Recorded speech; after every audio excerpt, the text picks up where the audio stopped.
Hello hi welcome back to Samas vlogs. இன்றைக்கி வந்து என்ன பார்க்க போகிறோம்னா வெரி சிம்பிள் டிஷ், ஒரு 5 minute இன்ஸ்டன்ட் குக்கிங் மாதிரி.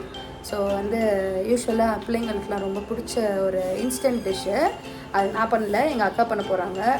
ஸோ நான் அப்படியே பார்த்து கற்றுக்க போகிறேன். இதான் ஃபஸ்ட் டைம் நான் பார்க்குறேன். 5 minutes பண்ணிவிடுவாங்களாம். ஸோ எப்படி பண்ணுறாங்கன்னு பார்க்கலாம்.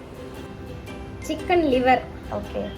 அதுக்கு தேவையான இன்க்ரீடியன்ட்ஸ்: இஞ்சி பூண்டு பேஸ்ட், மஞ்சத்தூள், மல்லித்தூள், கரம் மசாலா, மிளகாய்த்தூள், கருவேப்பிலை. ஓகே. இது வந்து 5 minutes பசங்களுக்கு பிடிச்ச மாதிரி ஒரு ஸ்நாக்ஸ் மாதிரி செஞ்சு கொடுத்துடலாம். ஈஸியாக செஞ்சிடலாம். ஓகே, சரி. இப்போ ஸ்டார்ட் பண்ணலாமா? ஓகே.